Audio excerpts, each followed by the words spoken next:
protection. Drop the clutch, pedal to the floor. Turn that giddy button to a lion's roar. Dream machine, racing queen. I'll take you wherever you wanna go. Let's blow this town, break the speed of sound. Tonight we own the road. Dream machine, racing queen.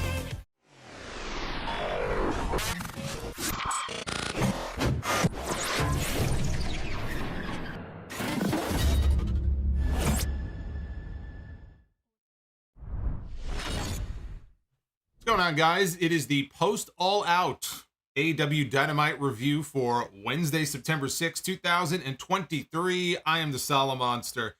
Not a big crowd in the building tonight for Dynamite. There were around 3,000 people in the building, but they were a very vocal 3,000 people for a show that felt like a reset in some ways coming out of All Out. We have the start of the Grand Slam Eliminator Tournament that we first heard about last week to crown a #1 contender for the AEW World Championship at Grand Slam, which is coming up September 20th at Arthur Ashe Stadium back here in New York City. We had our first matches in that tournament. In fact, the entire tournament is going to be wrapped up by next Wednesday. We have more matches coming up on Friday, additional matches on Saturday, and by this time next week, we will know who will be challenging for the AEW World Championship against MJF.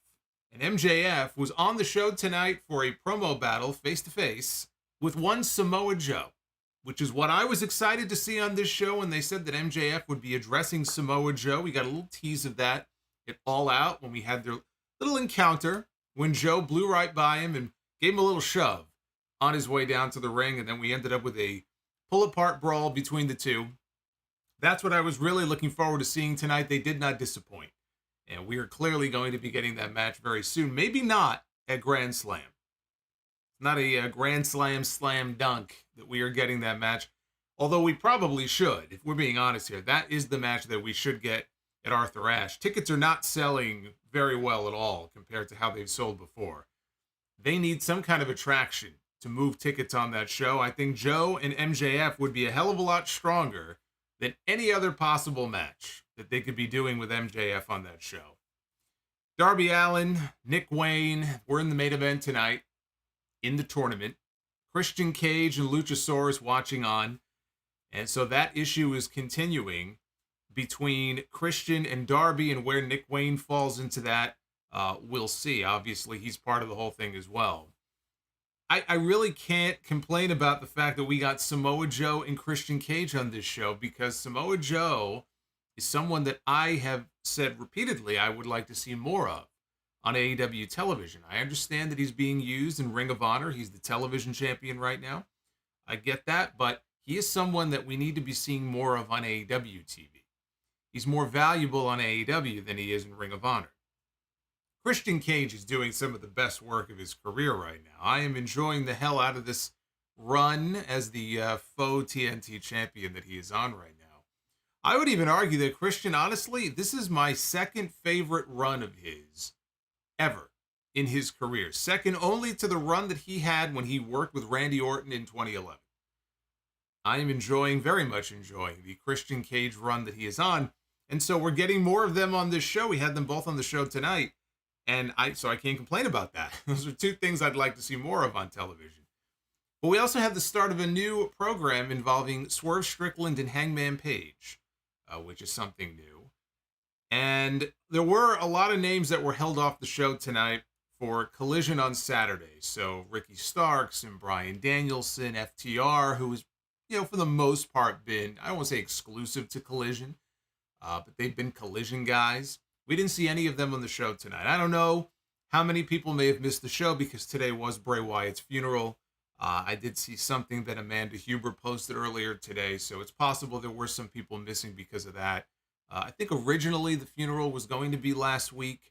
I'm not sure if the hurricane may have impacted that and pushed it back by a week. So there could have been people missing because of that. I think most of the crew were there. There were some people who I think are appearing at the Rampage taping tonight, like the Young Bucks. But there were some people missing, but the pacing of the show I felt was much better than it usually is for Dynamite. The pacing of the show, if you watch the Collision show on Saturdays, it feels in many ways, and not just because of the commentary, it feels like a different show. They slow things down. We have longer matches generally. Tonight, the pacing of the show felt very Collision-like. It was not as chaotic as it sometimes is, as it usually is here on Wednesdays. And I like that. I appreciate that. So this was not a one of the more excellent, exciting, home run episodes of Dynamite they've done this year. But I felt like as a sort of a reset episode, setting the plate for some other feuds now going forward into Grand Slam and Wrestle Dream coming up next month. I thought they did a good job. And the MJF segment with Joe was the highlight of the night. But this is your AEW Dynamite review. As I mentioned before, it is September 6, 2023. I'm very happy you guys are with me. Hey, look at that, everybody. There he is. Christian Cage. That's the new $5 Super Chat. How's your dad? Brand new $5 Christian Cage Super Chat. You'll be seeing him popping up a lot. Oh, look who it is. Look who just did a drive-by here early in the stream.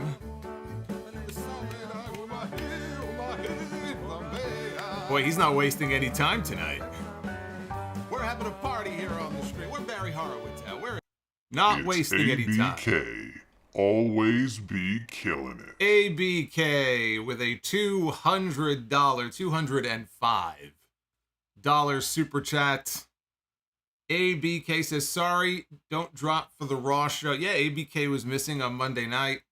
I thought he, like many other people, 3 hours, he may have fallen asleep.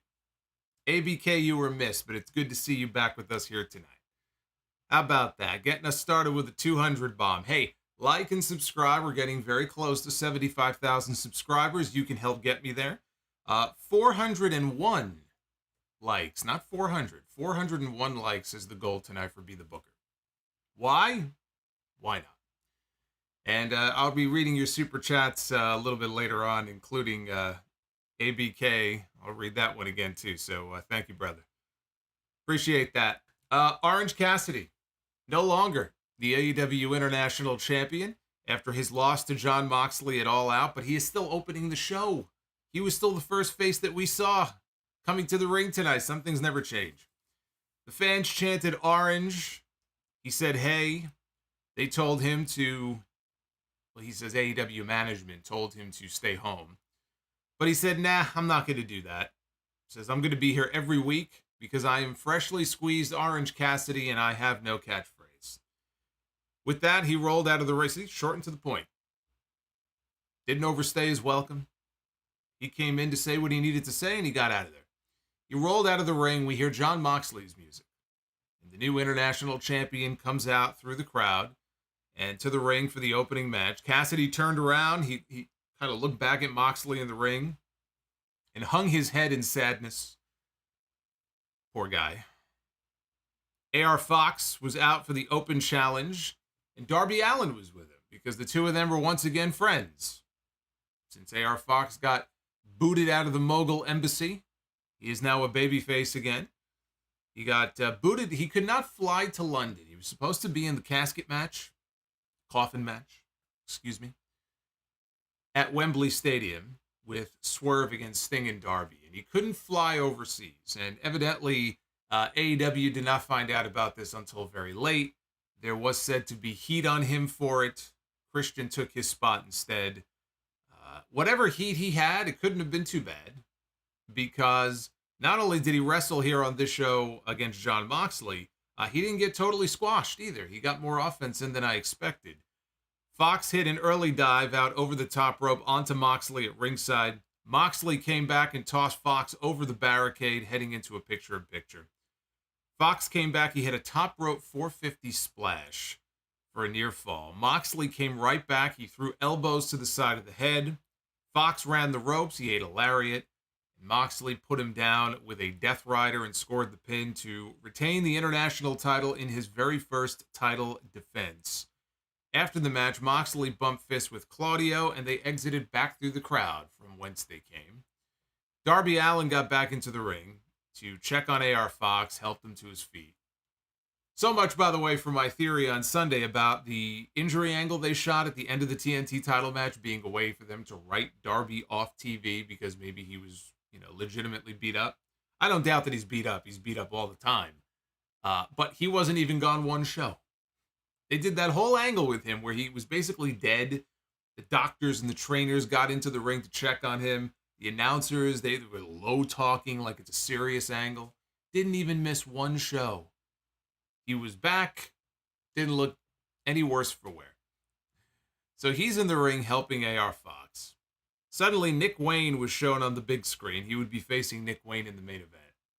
And Christian Cage with the TNT title over his shoulder and Luchasaurus, they showed up to go talk to Nick Wayne. Darby sees this, by the way, and he starts to rush to the back. And he looks back at the ring to tell AR Fox, hey, come with me. So he's going to try to go help Nick. But Christian said, I watched footage of your father because I know your father used to be a wrestler. And so I went and I watched some footage of your father, and I owe you an apology. Says, your father was even worse than I thought he was. So he added that if Wayne needed a mentor, he should consider it being a champion. And he walked away. As he walked away, he told Nick Wayne, say hello to your mom for me. Like I said, this is my second favorite Christian Cage run of his career. And he's had a lot of great runs. The Edge and Christian run. He had actually great success, former NWA champion working for TNA many years ago. The run with Tomko, and a feud with Cena that should have been, but we never got. But this right here, I'm having more fun watching him now than I have in over a decade. This is great. We had back-to-back open challenges on this show. From the international title, we went to the TBS title. Kris Statlander defending her championship against Emi Sakura. I was shocked it wasn't even 9:20 yet. Usually they throw the women's match out there right before the main event, middle of the second hour. They actually put them on in Seg 2 here on this show. This was Emi Sakura's first match on Dynamite in nearly 4 full years. Last time we saw Emi Sakura in a match on this show, you would have to go all the way back to December of 2019, where she wrestled Big Swole, who has not been in AEW in a very long time. And she tried to make the most of it. She exploded right out of the gate, early with a Tiger Driver and a running crossbody that sent Statlander to the floor. She followed that up with another charging crossbody to Statlander, who was on the outside. She was seated up against the ring steps. So she came charging in and she squashed Statlander up against the steps. Sakura is funny to watch because she's got personality to her, and she's always screaming and she's always doing something or making some kind of noise. It's like constant motion, and she's got that sort of charisma about her. But she looked like somebody who has not been on the show in years and wanted to make the most of the 5 minutes that she got.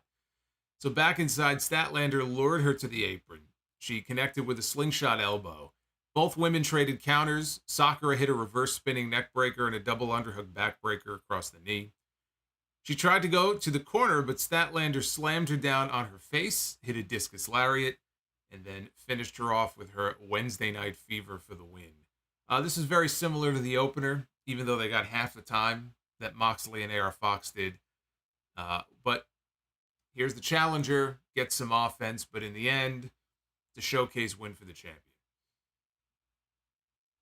Now, we had footage of Roderick Strong, who wrestled later on in the show. Roderick Strong is in the back, and he's wearing his neck brace, and he's got the Kingdom with him. He's got Matt Taven, he's got Mike Bennett, and he's narrating basically his life story. It's like a deep dive into the history of Roderick Strong going back to his childhood. And he talked about his tough upbringing as a kid, and how pro wrestling is not just a business to him, it's his everything. And he said that Adam Cole knew all of this. He said he grew up alone. He would win the Grand Slam tournament alone, too. So he would face Trent Beretta later on in the night. Don Callis was out next to join the announcers for the next bout. which was a tag team match with Chris Jericho and Sammy Guevara tagging to take on Aussie Open, the former Ring of Honor World Tag Team Champions. Callis is, they're asking, why are you out here? And Callis said he's like a serial killer who likes to watch his handiwork, which is why he's out here to watch Jericho. Jericho and Sammy, they were rolling early. They even delivered a stalling vertical suplex to Kyle Fletcher. Sammy was in trouble coming out of the commercial break. He got the hot tag, though, to Jericho, who ran wild. Mark Davis caught Jericho diving off the top rope, caught him by the throat. Davis and Fletcher hit a double forearm combo, but when they went for a double lariat, Sammy came flying in with a cutter from the top rope to Mark Davis.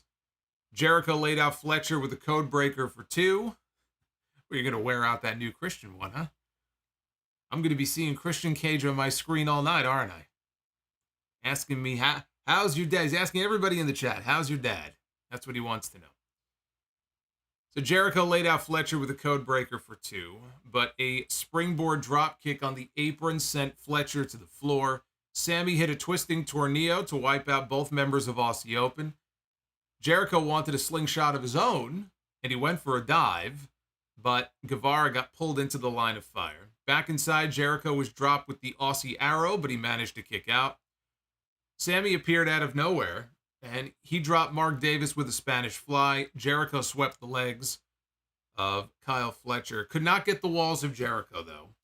Instead, he ate a thrust kick and a brainbuster, and again, Jericho charged, but he collided with Sammy Guevara on the apron. That's the second time. Second friendly fire incident of this match.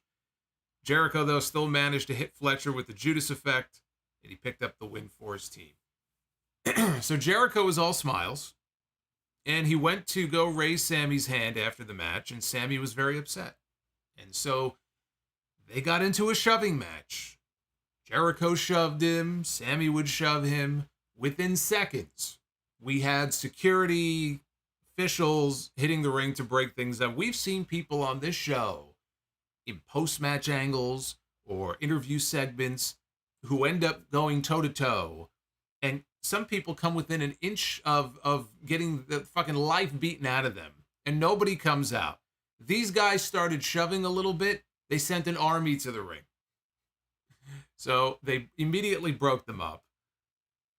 So, look, the match was good. Aussie Open, I thought in particular, looked really good. And the cracks are continuing to show now between Jericho and Sammy. The singles match is coming, and we just don't know when. It's going to be Wrestle Dream. That feels too soon. I think they hold off on this until Full Gear. I don't think we get the singles match probably until November. But you save it for a big pay-per-view because that's going to be the first one. The first Jericho-Sammy match. They didn't do it at All Out. I thought maybe they were going to give that away as an All Out match, and they didn't do that, so I think they're going to take their time with it. We got highlights of the amazing strap match from All Out. As I said the other night, the most brutal strap match in wrestling that I've ever seen. Hey, Starks, thank you, man. Starks Honey is joining us in the chat. Thank you. I appreciate that. So if you did not see the strap match on Sunday, you need to go out of your way and find some way to watch it. I won't tell you how. You could always find a way to watch it. But it was an incredible display of brutality from both men. And Danielson made a comment in the post-match scrum, which I didn't see until after I was done with my review. But I did say during the review, it almost felt like an initiation of sorts for Ricky Starks. And then during the scrum, Danielson's talking about the match. And I always love watching him talk about these things and sort of deconstruct them because he breaks everything down. He's got like this giant smile on his face as he's talking about trying to just absolutely fucking eviscerate this poor guy. And he's very much enjoying himself. But he made the comment that the Blackpool Combat Club likes to test people. And this was a test for Ricky Starks, and he says Ricky passed the test. So to the point that I made the other night, it did feel like he was being tested in some way. And that's pretty much what Danielson confirmed the other night. But it was Ricky Starks narrating over highlights and footage of the match, and you saw welts all over his back and his chest and his neck, and I mean they were strapping each other in the fucking face on Sunday. It was ridiculous. So Starks says that there's not a man in this business who can tap him out, because he did not tap out at the end of that match. They did the finish where Danielson got the strap wrapped around his throat. He wrenched back on it. His eyes were bugging out of his head, but he never gave up. He passed out instead, which was the key to that finish, that he never tapped out. He said no man can tap him out. He wonders when it will be his time. He says he basically said, don't hand me a piece of bread and expect me to be fed. I want the full course. He wants a full course meal. He says it's everything he says he is, absolute, and he'll say that until the day he dies. This was an excellent promo. Excellent promo from Ricky Starks here. And he really should be one of the faces, top faces of that Collision show. Either as a babyface or a heel. I think after the finish they did on Sunday, and now that, Punk is gone, he was the top babyface on the show. Starks back to a babyface role after what they did on Sunday is what makes the most sense to me. But whatever alignment he is, whatever side of the aisle he falls on, he needs to be one of the top 3 stars on that show. And as far as Danielson goes, they hyped the fact that we would have to wait until Collision on Saturday to hear from Bryan Danielson. He will speak. He will speak. Notice anytime they promote somebody for these shows for an interview, they say so-and-so speaks. And you never know if you're going to get an in-ring promo or you're just going to get like what we got here from Ricky, which was, like a 60-second pre-taped vignette type promo. But they did say Danielson will speak, and that was interesting to me that they kept him off the show tonight. We saw part of the Blackpool Combat Club at the beginning of the show with Moxley and Claudio. I don't think Wheeler Yuta was there, but Danielson was not there with them.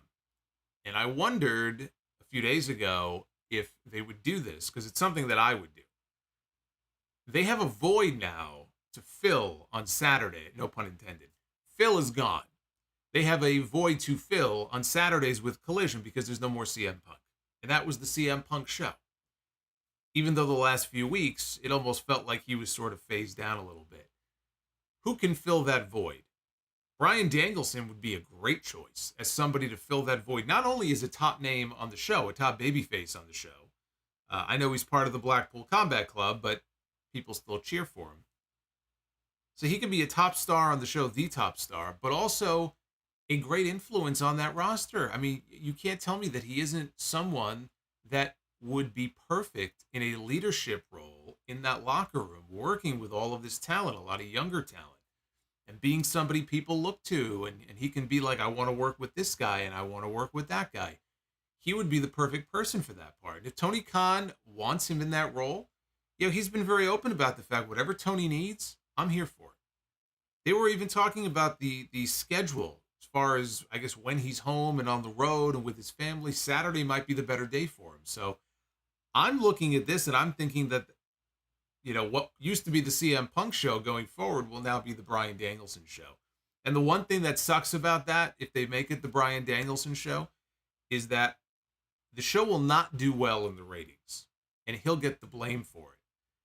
And when I say the show's not going to do well in the ratings, we always knew this was going to happen. When we got to college football season, when we got to this part of the year, the Collision ratings were going to take a hit. CM Punk ducking out, he's ducking out at the right time. It's almost like when Hulk Hogan would kind of pop up for a while, then disappear. And there were times where he would disappear when the ratings were expected to be down, whether it was a holiday or it was Monday Night Football or whatever it was. Hogan always had a knack for just disappearing at just the right time and then reappearing when the numbers were expected to go up anyway. So it's interesting that Punk disappears at a time when the numbers were about to take a big hit. I don't know what they can do about that. I mean, you can put all the great matches on Collision that you want to. Even if CM Punk was still there, this show was going to get fucking smashed this fall. So if I'm Tony Khan and I want to make Collision as successful as it can be, I keep doing what I'm doing. They seem to have a great formula with that show, but I'm looking to someone like Bryan Danielson to lead that ship. I think he would be a great person for that spot. So we had the AEW World Champion. Up next, Maxwell Jacob Friedman. out to the ring by himself to address the crowd. Yes, Bash in the chat says that Collision did 345,000 viewers on Saturday, which was always expected. They were up against Payback, and I believe there was a college football game on as well. But anytime there's a WWE pay-per-view, you can throw that number out. It was the same thing when they ran, I guess, SummerSlam, right? It would have been SummerSlam. And if I remember, I think they put Punk and Starks. Was that the night on Collision? I think they did Punk and Starks with Ricky Steamboat as the referee. That might have been up against SummerSlam. I just look on nights like that. I just take the number, I throw it away. To me, that doesn't mean anything. It'll be interesting to see what it does this Saturday. This Saturday, next Saturday. Those are the numbers I'm curious to see how the show does. I'm expecting they're going to take a hit. You know, with no CM Punk, they're going to take a hit. How much of a hit? I would not judge it on the number they did on Saturday. I would crumple it up, throw it away. It doesn't mean anything. So MJF was out to the ring. He pointed out that he used to live in Indiana because they were in Indiana tonight. He used to live in Indiana back when he was still running the independent circuit. And he asked Indiana who their daddy was. They all chanted for MJF.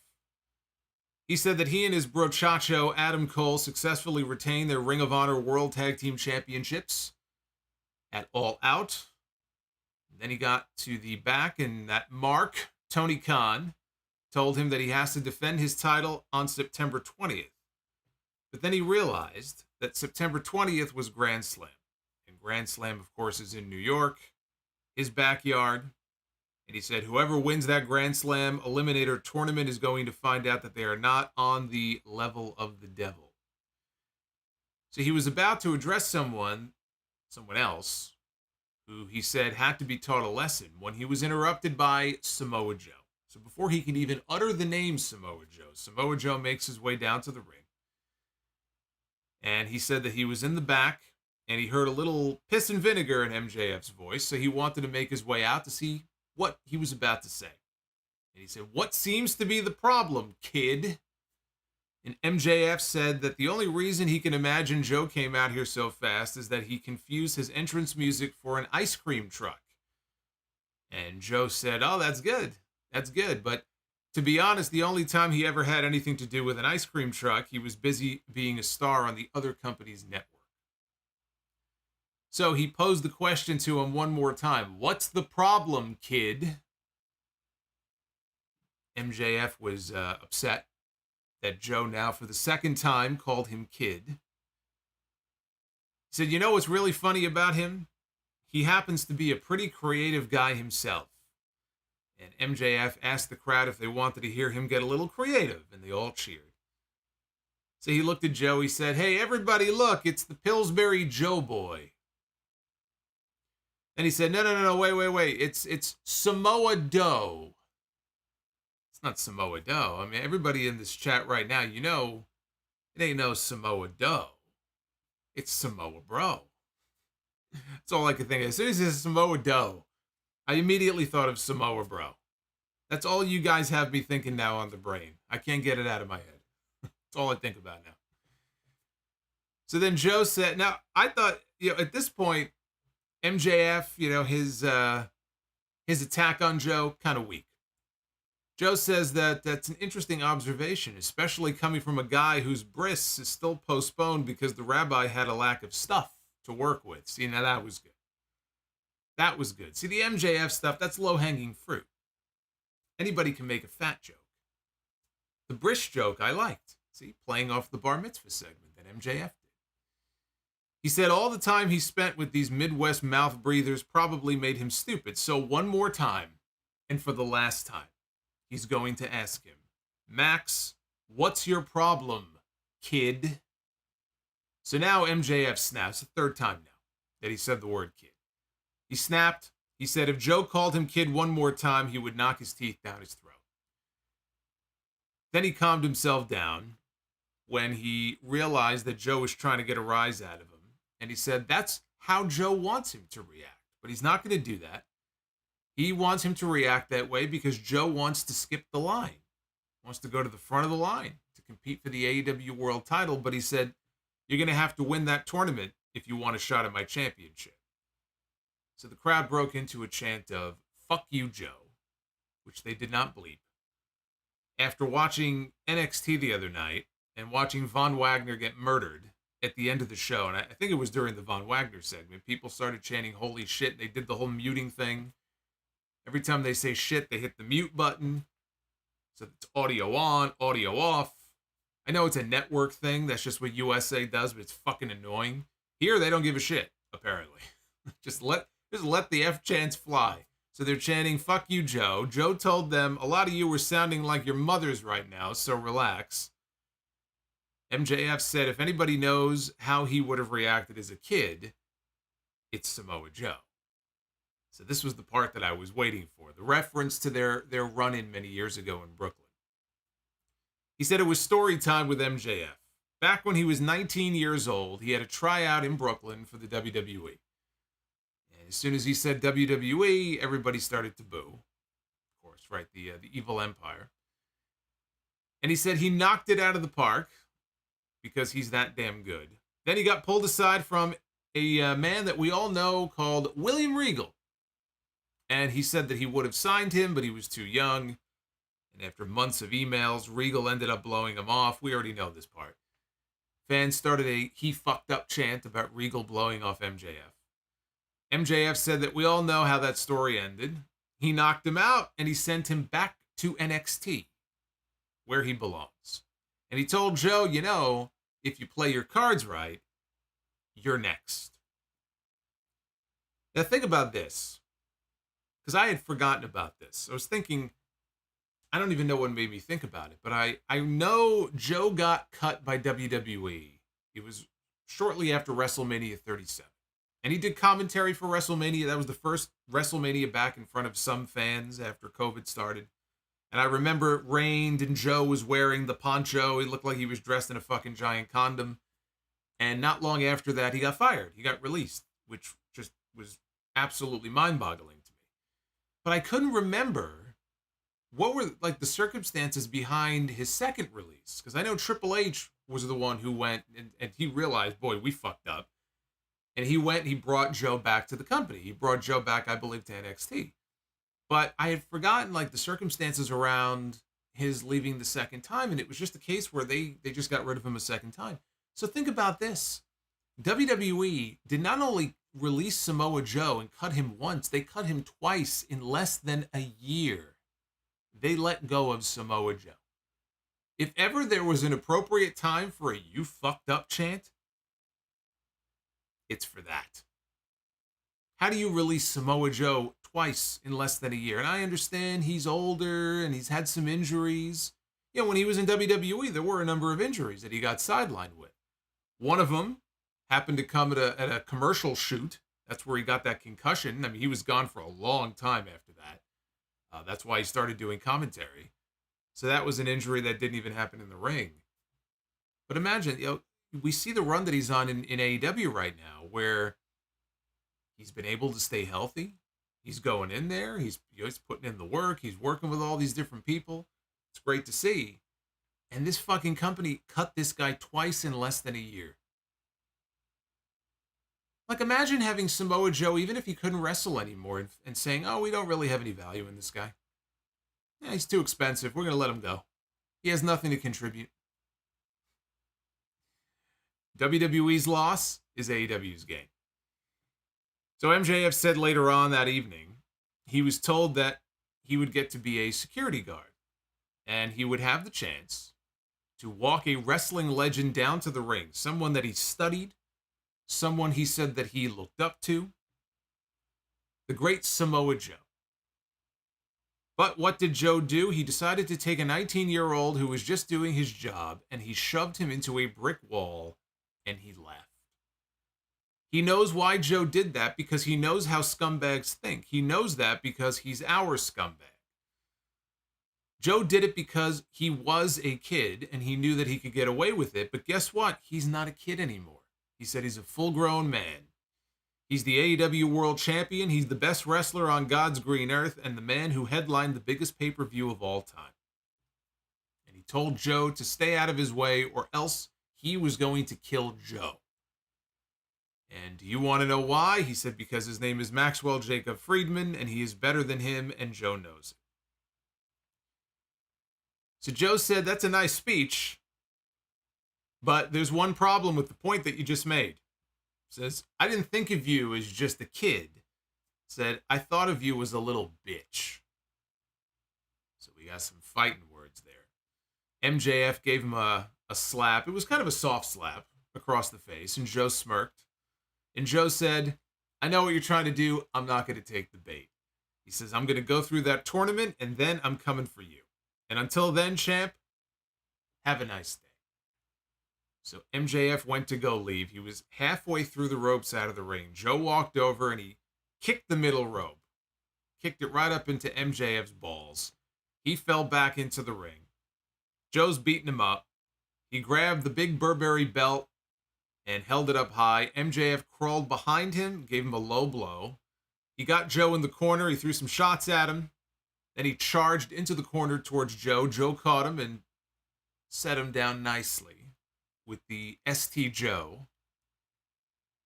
Then he set MJF up for the muscle buster, but Adam Cole ran out to make the save. MJF was down. He was clutching his bad neck as Cole checked on him, and Joe from the stage was taunting him, saying, what's wrong, kid? You don't look so good. And he started laughing maniacally. This really, like, creepy laugh. So they got MJF out of the ring. He was crying about his left arm going numb, and they helped him to the back. Joe came back out again on stage and said, hey, Max, next time I'll try to leave it attached, but I can't guarantee I won't tear you to pieces. And he called him a bitch. Finally, he took his leave for good finally at that point. I enjoyed this very much. You know, again, at first MJF was just throwing, you know, the fat jokes at him or whatever, and Joe was just playing it off cool. He had a nice little comeback there. But I love the interaction between these two.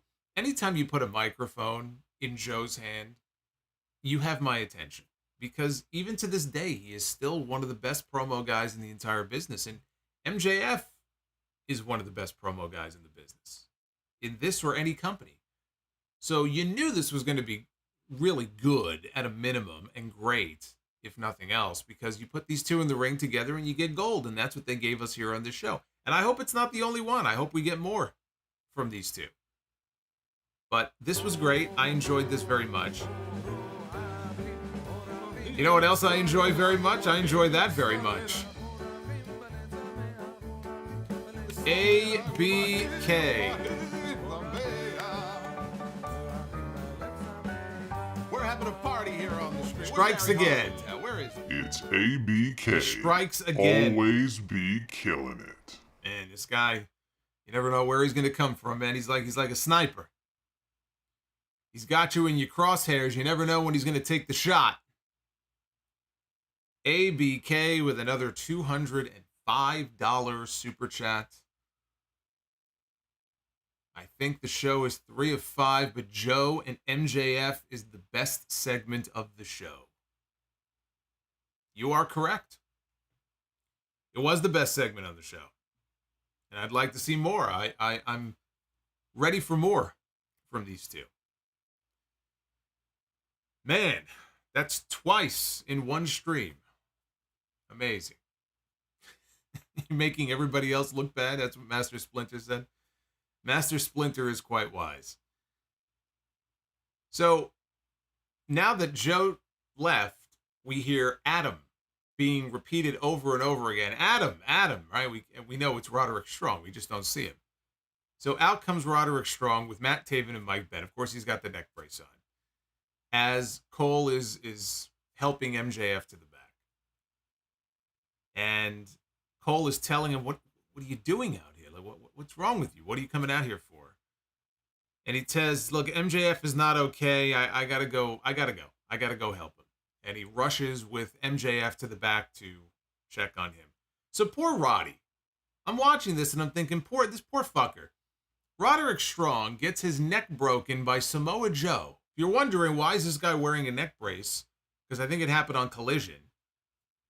You would never know if you don't watch the show. He got his neck broken by Samoa Joe.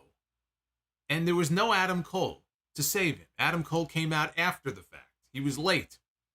Here, Samoa Joe tries to break the neck of MJF, but it's spoiled by Adam Cole, who comes out and makes the save.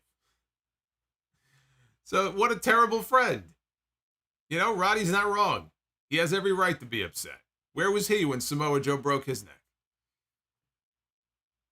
We're going to talk about Roderick Strong here because he was up next. He had a match with Trent Beretta. This was a quarterfinal match in the Grand Slam Eliminator Tournament. Yeah, for a man with a bad neck, he looked pretty good here.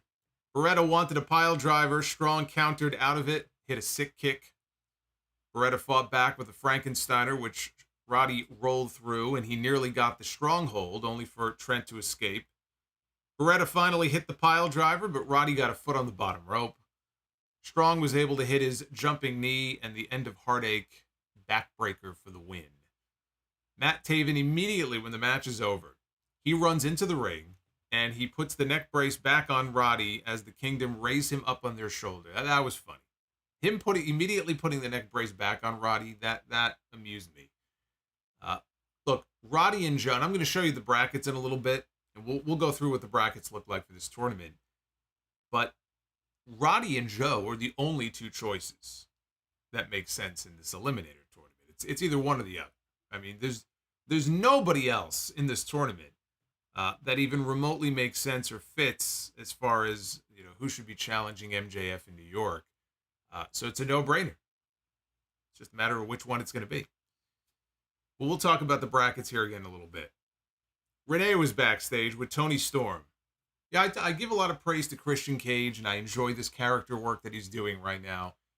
I can say the same for Tony Storm. I got to give her props, too. I'm loving what they're doing with Tony Storm. Or I should say what she's doing. She was in the back with Renee. She acted completely unaware when Renee brought up the fact that she cost Ruby Soho her match, the TBS title match that she had it All Out with Kris Statlander. And she had no memory of this. She acted like she was completely unaware. She said, but we must not look backwards, we must look forward. See, every time I fuck up and make a mistake, which doesn't happen very often, but when I do, I agree. I say the same thing. We must not look backward. We must look ahead. It doesn't serve any purpose to go backwards. We have to just look forward and go straight. Renee said next week there's going to be a 4-way eliminator match with the winner facing Saraya for her championship at Grand Slam. Tony says Renee is so nosy. Next week, she will do an exclusive sneak peek into her life. She says, you know what they say? Chin up, tits out, watch for the shoe.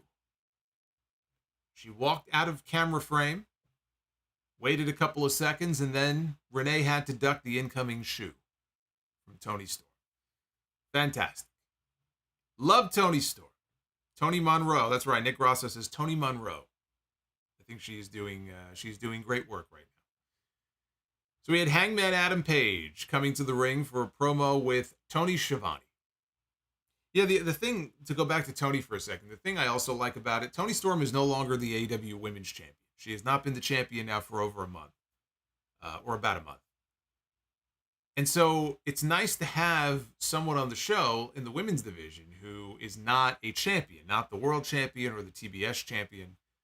I guess you could say she's still kind of involved, but not really. I wouldn't say she's directly involved in the world title scene right now. So she's not a champion, but she has her own story going on. You know, with this new character, she's found a role on the show beyond anything involving the championships, which is good, because a lot of times you lose the title and you go to the back of the line and you're not seen, you know, for weeks on end. You disappear into the void that is Rampage. You know, maybe you'll get some time on Collision. So it's nice to see that she found something that seems to be working and they're giving her television time.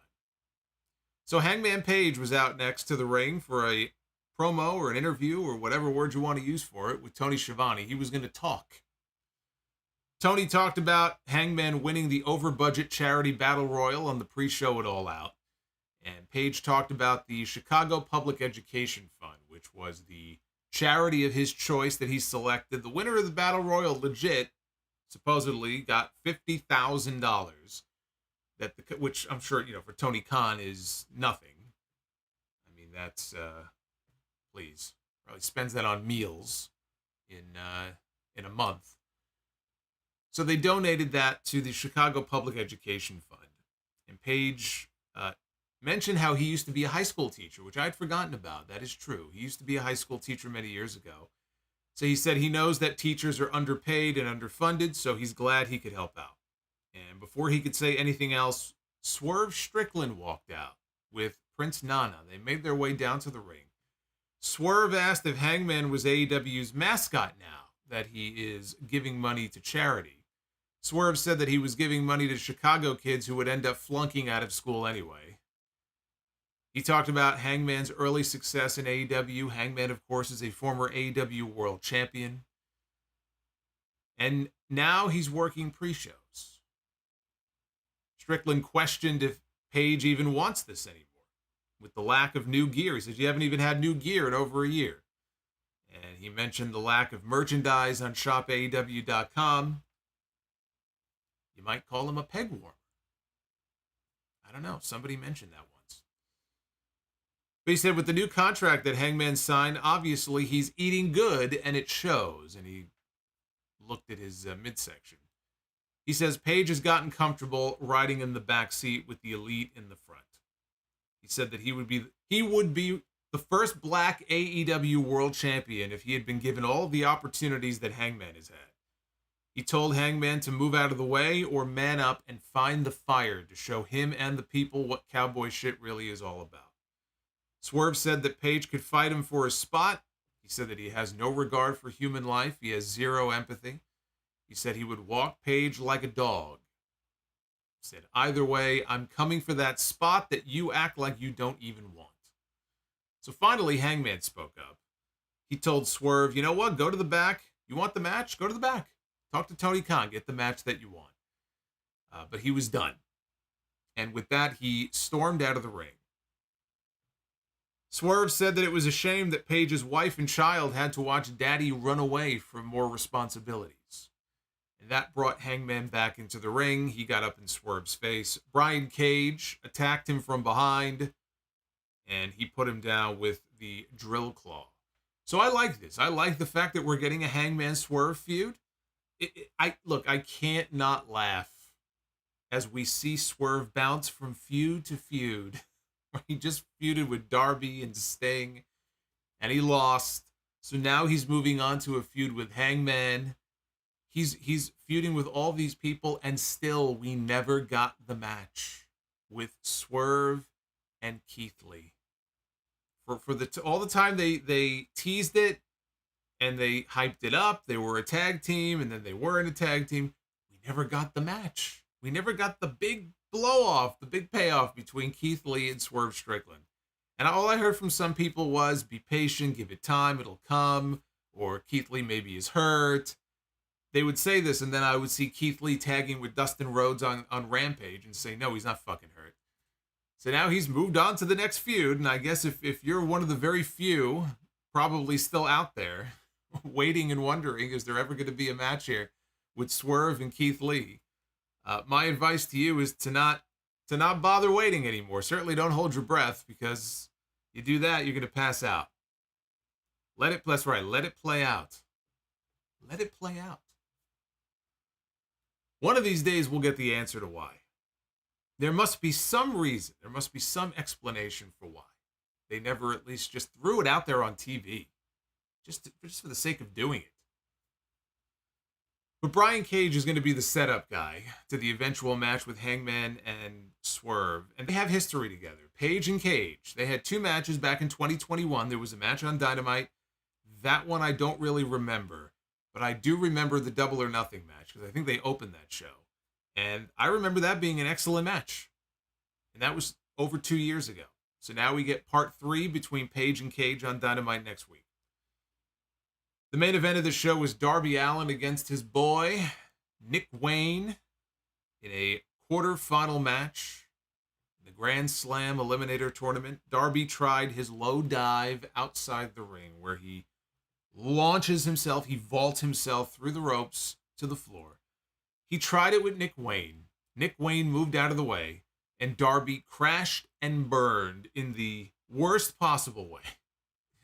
He didn't land on his head. He tucked his head. He was able to at least do that. but he hit the floor hard. He bounced into the barricade. It looked pretty bad. And the doctor, during the commercial break, you could see the doctor raced over to check on him. So coming out of the break, Nick Wayne hit a superplex into a fisherman suplex combo for a near fall. He went for a frog splash. Darby, though, got the knees up. He followed that with a shotgun dropkick. Darby locked on a figure four. Wayne, though, rolled over, and he got the rope break. Both men tried crossbody blocks at the same time, and they collided into a double down. So then we got a forearm battle between the two. And then Darby did something very unusual. He grabbed the microphone in the middle of this match. And he said that Nick Wayne looks like, or he hits like an 18-year-old, because he is 18. And he says he hits like an 18-year-old, and he demanded that Nick Wayne hit him like he really wants this. You want to win this match? You want to move on to this tournament? Show me you mean it. Hit me like a man.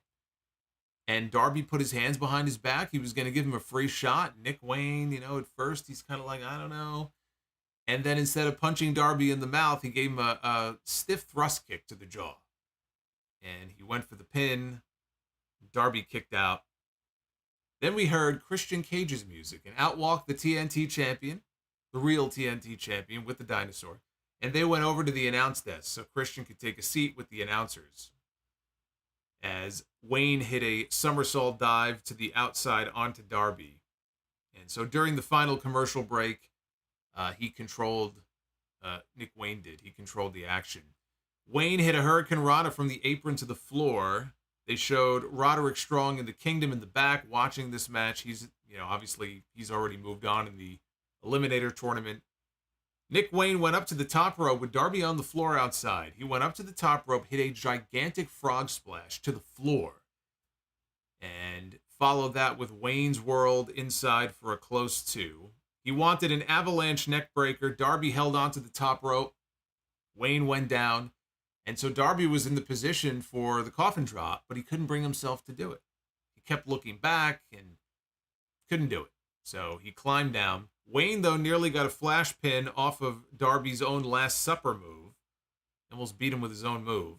Darby hit a code red, and he torqued on Wayne's arm behind his back. At the same time, he kept stomping and stomping at the kid's head until eventually he had no choice but to submit. Boy, he didn't hesitate there, did he? Let's wrench the kid's arms back and we'll kick him in the head until he finally just gives up. He had no problem doing that. Coffin drop, can't do it. Kick him in the head repeatedly and bend his arms backwards? Sure, why not? And it got him the win. So Christian, he sees this, he's applauding, he's very impressed. And he asked what would happen if Darby didn't make it to the semifinals. He said anything could happen between now and Saturday. And they put the graphic up on screen to show Darby against Roderick Strong as a semifinal match. It's going to be taking place on Collision. Excalibur talked about Collision and Rampage coming up. I think at the end of the night, actually the final line of the show before they went to black, I think was Excalibur saying that he'll see us all Friday night on Collision. So, oops. I'm pretty sure he got the show wrong, but that's how they went off the air. So they're keeping the issue going, which I was hoping they would. I was happy to see them keep the title where it was at All Out, just because I'm enjoying the Christian stuff. Keep it going at least another month or two, right? You got 2 pay-per-views coming up. Luchasaurus can drop the title on either one of those shows. It just so happens that the next pay-per-view is October 1st in Seattle. And both Darby and Nick Wayne are from Seattle. So I'm looking ahead and I'm seeing either a 3-way or a 4-way. Because you could put Christian in the match. Luchasaurus has to be in there because he's the champion. So we either get a triple threat or a fatal 4-way, but I think Darby, Nick Wayne, and Luchasaurus, for sure, maybe you throw Christian in there.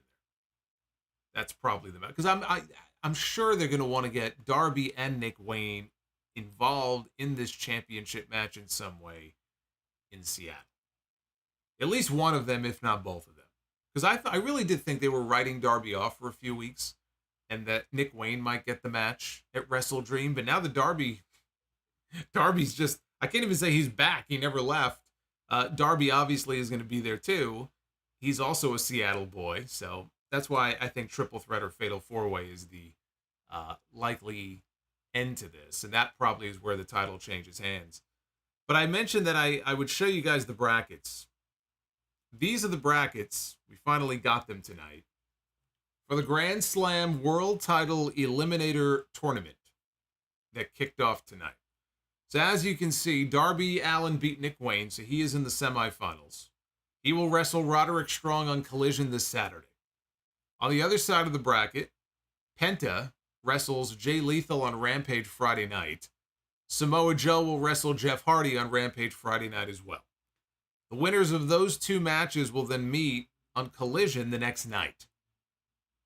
And then that winner will meet the other winner next week. So we're not going to have to wait very long to find out who the winner of this tournament is. I mean, we have to know by next week because the winner is getting a title match in New York on the 20th. So they don't really have a lot of time to waste here. So as I look at this bracket, Samoa Joe is the likely winner of this entire thing. You know, he'd be my number one pick. He beats Jeff Hardy on Friday. My guess is he ends up wrestling Penta on Collision the next night. And then Joe beats Penta and goes to the finals. If Joe goes to the finals, I mean, you could do Joe and Roddy, but then you're doing heel against heel. I don't know if they're going to want to do that. So I almost feel like if Joe goes to the finals next week, that Darby may well beat Roddy. And we might get Joe and Darby, who have history together, and then Joe wins.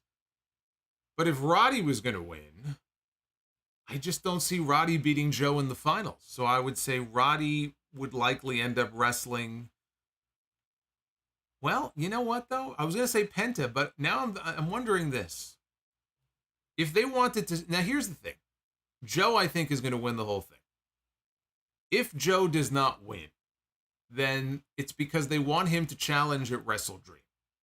They have a pay-per-view on October 1st, 11 days after Grand Slam. We have to keep that in mind. If they want a main event for that Wrestle Dream show, it may well be Samoa Joe against MJF. And they could do MJF and Roddy in New York. So that's the only sort of monkey wrench in this whole thing. I'm going to say Joe wins the whole thing, and they do Joe and MJF in New York. Because that New York show, last update that I saw, that New York show needs something to move some tickets. Because the tickets are not moving nearly as well as they have for the past shows they've done at Arthur Ashe. And that was always expected to some degree. Because every time you go back there, you know, the crowds are not going to be exactly what they were the year before. Not unless you have like a major attraction for those people. They've announced no such attraction. MJF defending the title is the attraction. We don't know if Kenny Omega is going to be wrestling on the show or Bryan Danielson. We don't know anything else about Arthur Ashe at this point. But Samoa Joe's my pick. I'll go with Joe. But don't count out Roddy. It's going to be one or the other. I just don't know which. Could go either way. Rampage on Friday has, as I mentioned, Penta against Jay Lethal, Joe against Jeff Hardy, and the Young Bucks are going to be wrestling Matt Menard and Angelo Parker. Collision on Saturday will have the winner of Roddy and Darby. We'll have Roddy and Darby. It will have the winner of Penta and Jay Lethal against the winner of Joe and Jeff Hardy. And we'll hear from Bryan Danielson. Bullet Club Gold will be in action. Dynamite next week will have the finals of the Grand Slam Eliminator. We're going to have the women's four-way with Britt Baker, Toni Storm, Hikaru Shida, and Nyla Rose. The winner will face Saraya at Grand Slam for the women's championship. It's not going to be Nyla. It's not going to be Shida. So it's either going to be Toni or Britt. I'm thinking Britt. I'm thinking it's going to be Britt and Saraya at Grand Slam. And Hangman Page wrestles Brian Cage, and Don Callis will reveal his next masterpiece. See, I think I forgot to mention this segment earlier. It was so quick. But they had a backstage segment where Callis was with Konosuke Takeshita. And they had an easel that was covered, and Renee wanted to know what's the painting. And Callis said he's not going to reveal it until next week. Apparently, whoever's on the painting, that's their next target. So Takeshita's next opponent is whoever is in the mural, but we'll have to wait until next Wednesday to find out who that is. So I enjoyed the show tonight. I didn't think the show was great. I thought it was good. I enjoyed, again, the Joe and MJF back and forth. I enjoy anytime we can see Christian doing stuff on the show is always fine with me. We had a couple of title defenses. Kris Statlander, John Moxley, Darby and Nick Wayne I thought was okay in the main event. And it just felt like, okay, we're hitting the reset button a little bit here on a few things, and maybe we don't have access to all the people we usually have access to. We want to save Danielson and Ricky Starks for Saturday. So there were some people missing. But again, the pacing of the show was much better, I felt like, than it usually is. And now we'll see, what they give us on the 20th and what they hold for the pay-per-view on October 1st. Because now they have 2 more big shows coming up in these next few weeks that they have to promote. But now we're in the post-punk era now of AEW. I was gonna say it's the post-punk era of Dynamite, but Punk wasn't on Dynamite. So the fact that Punk isn't there really didn't have any impact on this show. It'll have an impact on the show on Saturday. We'll see if it's any different. Hey, Nick Grasso, thank you. Hey, how's your dad? Says Christian Cage. Thank you, Nick. 73% thumbs up for Dynamite tonight. 26.8% thumbs down. At Solomonster. Go vote. People died for your right to vote. Go exercise your right to vote. All right, let's take a look at your super chats here. Open mic night. You once heard that on Dynamite, right? Somebody say it's open mic night, bitch. Let's see what you guys say. Open mic here. Jimmy White. Sending this out before the show starts, but did you happen to notice that Omega kicked out after the 3 count after his match on Sunday? I did, and I did mention that during my review. I actually likened it to the Hell in a Cell with Undertaker and Mick Foley. When Undertaker pinned him after that tombstone, Foley gave a little leg kick there at the end just to show that there was still some life left in that broken down body. Hogan did that at WrestleMania against the Warrior. Warrior pinned him. Hogan kicked out at 3.1. It's just to show you got me, but you barely got me. The Omega thing, I kind of read the Omega thing more like the Foley thing, where he just showed that there was still some life in there, but he just couldn't kick out in time. Sean D says, man, Swerve just walked in and castrated the cowboy. Son Goshuaku with the $5. How would you rank AEW's first 4 years from least to best? Year 1 is 2019 to 2020. Year 2 is 2020 to 2021. Year 3 is 2021 to 2022. And then year 4. I think for me, it would be year 1. No, I'm sorry. Year 2 or year 3 would be number 1. I'm struggling a little bit with which one I would put in the number 1 spot. I think for me, I would probably go year 3. And then I would go year 2. And so then in the number 3 spot, I would go year 4, which is current. And then I would put year 1 on the bottom. And part of the reason for that, honestly, is the COVID shows. They were very lucky to have Daly's Place where they can still do shows. And they had wrestlers in the front row making noise and stuff. But I can't take those errors and rank them high. In WWE, it's the same thing. Like, wrestling is meant to be in front of a live audience. When you don't have that feedback from the live audience and you don't have those reactions from the live audience, it's just not fun. It's not as fun. ABK, man, with that first $205 super chat says, sorry, don't drop for Raw show. Like I said, brother, you were missed the other night. I hope you went back and at least watched Gunther and Gable. If you did not see Raw, because that was a fucking awesome match. Rojo Bear 24. It was nice hearing great promos from wrestlers who were light years ahead of Jungle Boy. Yeah, no Jack Perry on the show tonight. There was no Jungle Jack. Iyata Garatsu, Christian Cage watches The Lion King just to snicker at Mufasa getting trampled to death. Justin G, Christian Cage watches Joffrey beheading Ned Stark on a loop to fall asleep. Joffrey? Rufus Pancake Patterson, that Joe render though, looking like an angry onion. Oh, and the artwork? Yes. Well, that's what I was going for. I always try to go for the meanest mug I can find for Joe, like the sneer. Jessica Herman, Joe versus MJF is going to be fire. The promo already has me sold. Thanks for all you do and for your streams. Listening to you helps make my week go fast. Thank you, Jessica. Appreciate that very much. Give me Backshot's Solomonster. In my opinion, Bianca as a tweener is better than a full-blown heel. What about you?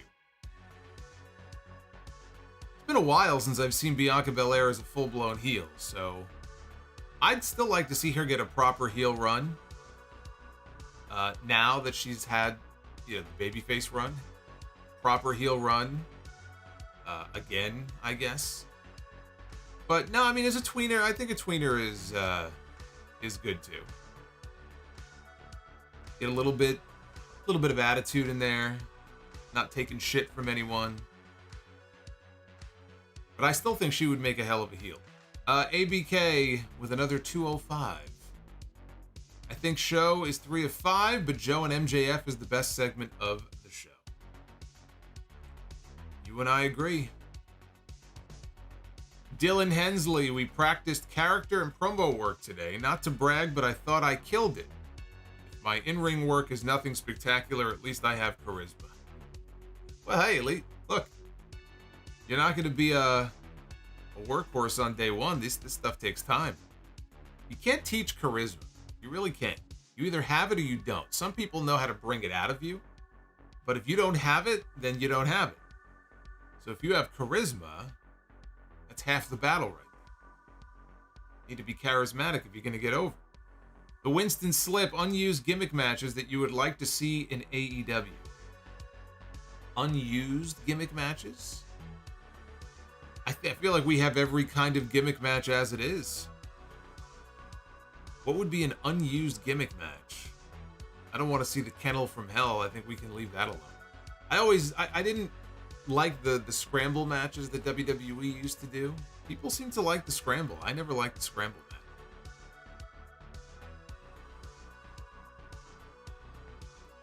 match. In AEW though, they already have a War Games. It'd be like a Lions Den. I don't know if Lions Den would work though in AEW. You have all those smaller guys. I don't know. Arabian Night, so happy we're seeing more Swerve consistently. He's come a long way. Every time I see that Christian, I'm gonna be just so distracted every time I see that Christian one now. Just that smug fucking look on his face. How's your dad? Do I see Swerve as world champion in the next 2 years? In AEW, I don't. Not that he can't be world champion material, but if you're asking me, do I see him getting the nod in the next 2 years? Given some of the other talents they have on the roster, I mean, MJF is going to be champion for a while longer. We still have not seen Bryan Danielson as AEW world champion. Not that he needs it, but I'm kind of surprised. I think at some point that'll happen. Ricky Starks is ready to break out, I think, in a big way soon. God, I was going to say Wardlow, but my God. Wardlow, what happened to Wardlow? You would have asked me that question 6 months or a year ago, Wardlow would have been probably fucking at or near the top of my list, and now I can't even put him in the top 5. What happened to Wardlow? Carlos, Ricky's promo gave me goosebumps. Also enjoyed Swerve's promo and would love to see him more elevated. Have a great night, everyone. Thank you, Carlos. Where are we with the likes? Ooh, we're lagging. 379, I don't know. 401 is the goal. Still got a ways to go. Nick Grosso, do you think this Darby Allin Nick Wayne storyline will lead to Nick turning on Darby? I hope not. I don't know. That'd be so lame. We just saw that with AR Fox. You gonna have another one of his friends turn on him? Crow Feather Media. CM Punk should join Fight Circus. Have him box in a phone booth, or he could be one of the two people to fight the well-dressed guy. End the career on a high noter, he says. Look, he wrestled Samoa Joe in Wembley Stadium for his fake world title in front of 81,000 people, and he won. I mean, can't go out on a higher note than that. Arabian Night, who is your most underrated wrestler of all time? Mine will always be Christian. He's a great wrestler and can play both the babyface and a heel to perfection. Christian's on the list for sure. I do think Christian does not get the credit he deserves. There were people who would compare him to Jannetty. You know, he was the Jannetty of the team. That's such bullshit. That is just so disrespectful, I think, to the work that he's put in. Let me tell you, as a singles heel, more so even than a babyface, he could be a great babyface. But as a heel, Christian, I think, is one of the more underrated performers in the history of the business. For all the credit he gets, I still think he doesn't get enough. Who is the most underrated wrestler of all time? I mean, that's a wide field. I don't know. There isn't any one name that jumps out at me. There have been a lot of people, I think, who did not get opportunities that they should have gotten. Underrated? I mean, I think of people like Shelton Benjamin. Would I say Shelton Benjamin is the most underrated of all time? I don't know. I would say that necessarily, but I think he's another one who's up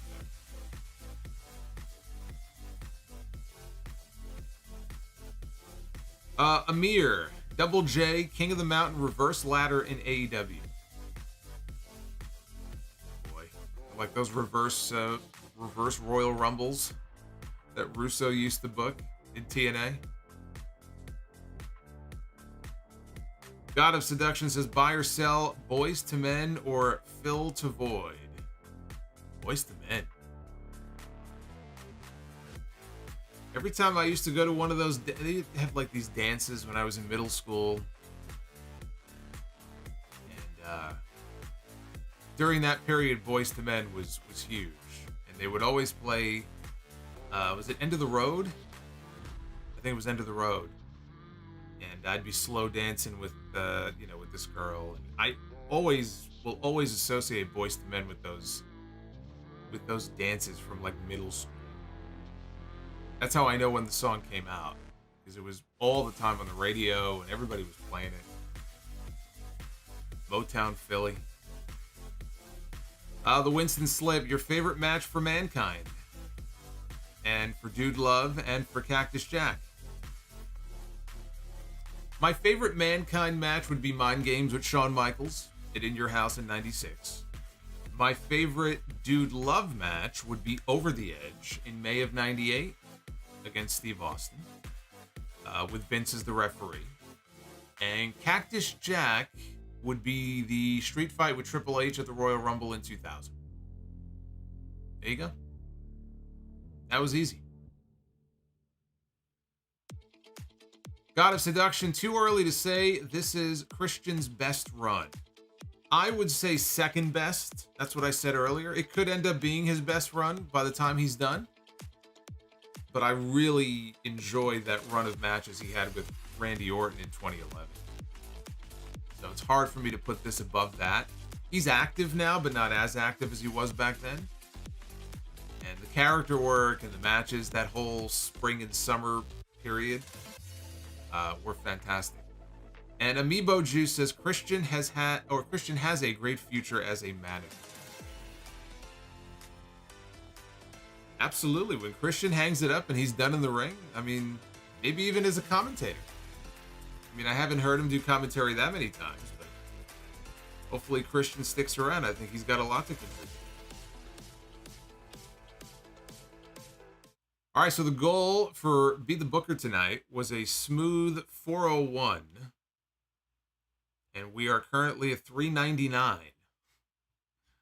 So look at that. We just fell a little short. Arabian Night says Punk versus Cena, WrestleMania 40, double retirement match.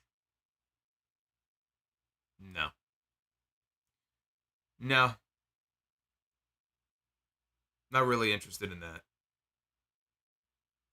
Part of it also is just, it's just not the same Cena in the ring. So it just wouldn't be as good as the last time we got to see them in the ring together. All right, well, the goal was 401. We are now at 420. Smoke them if you got them. There you go. You guys came through in the clutch. So let's be the Booker. Ladies and gentlemen, it is now time to be the Booker. Juan Ocampo coming in with a $4.99. Missed the stream thanks to the stupid skunk that sprayed one of my brother's dogs. Now I stink like Collision ratings after Punk got fired. Well, good luck with that. I've heard that it's a bitch to get rid of that odor. I did, however, once read that if you fill your bathtub with tomato juice and lay in it, that apparently that works. So that's my recommendation to you. And the worst thing that happens is you just end up smelling like tomato juice. There you go. Or like Amiibo juice in the chat. All right, here we go. Be the Booker. Kick things off here. Oh, I added a few new ones. Got rid of a few. Added a few. So this is the latest and greatest version. Oh boy. I just said latest and greatest, and then I landed on the Giant Gonzalez. That makes me a liar. The Giant Gonzalez. Look at his furry crotch. Furry forearms. His painted on abs. I mean, let's be honest here. I'm gonna pick an opponent, but we all know what sound effect I'm hitting. I mean, it's just, come on. Come on. Oh man. All right. Giant Gonzalez. See, you're gonna make this difficult for me now. Giant Gonzalez against the Macho Man Randy Savage. It pains me to do it. It pains me to give a buzzer to any Macho Man match, but even the great Macho Man himself would not be able to save that turd. I'm sorry. Sorry, Mach. Even you are not a miracle worker.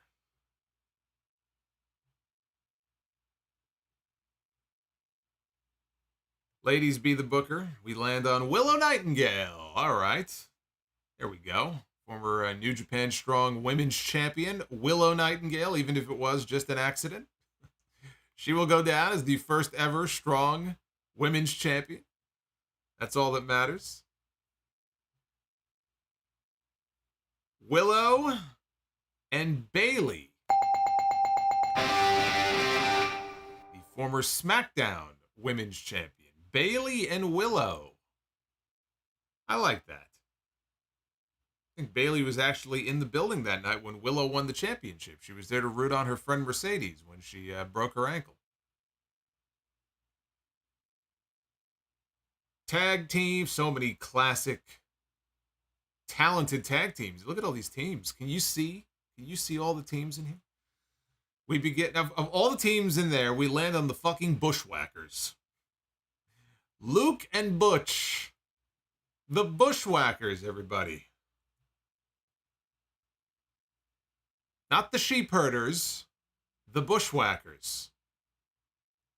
Whacking Bush against Kenny Omega and Hangman Adam Page.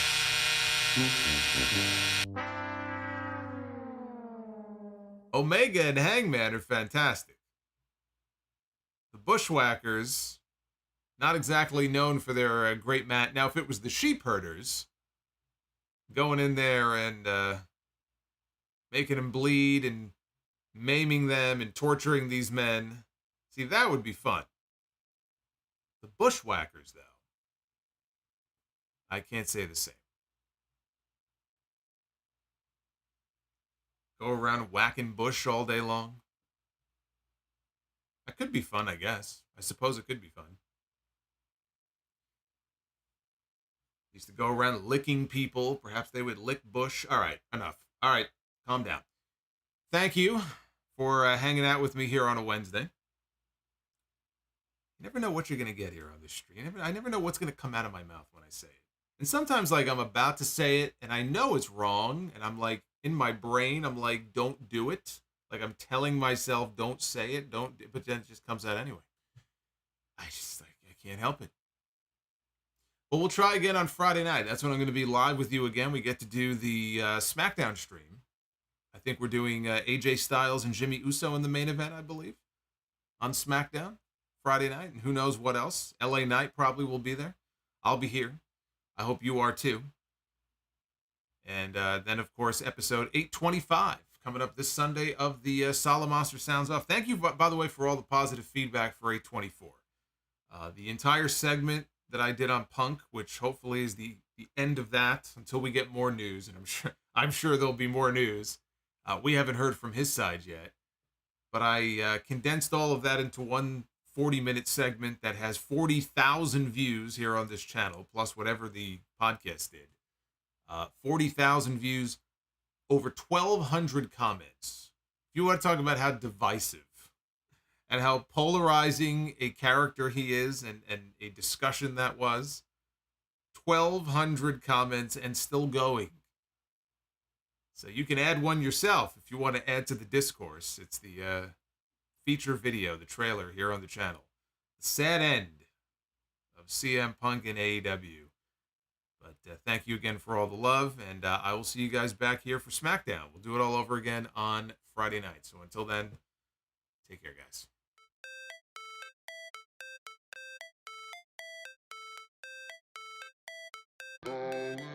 Oh, I did see Arabian Night. Thank you, by the way. Thank you for the Bash.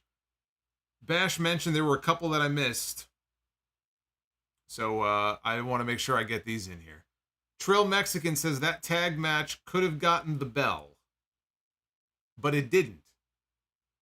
You could give it the bell. I give it the buzzer. That's why I control Be the Booker. I make the final decision. And then we have Arabian Night. Do you also think that it's Malachi. It says Malachi. Malachi and Ethan Page are underrated. I think Ethan Page is underrated to a degree. I don't think Malachi is underrated. I think people know how good he is.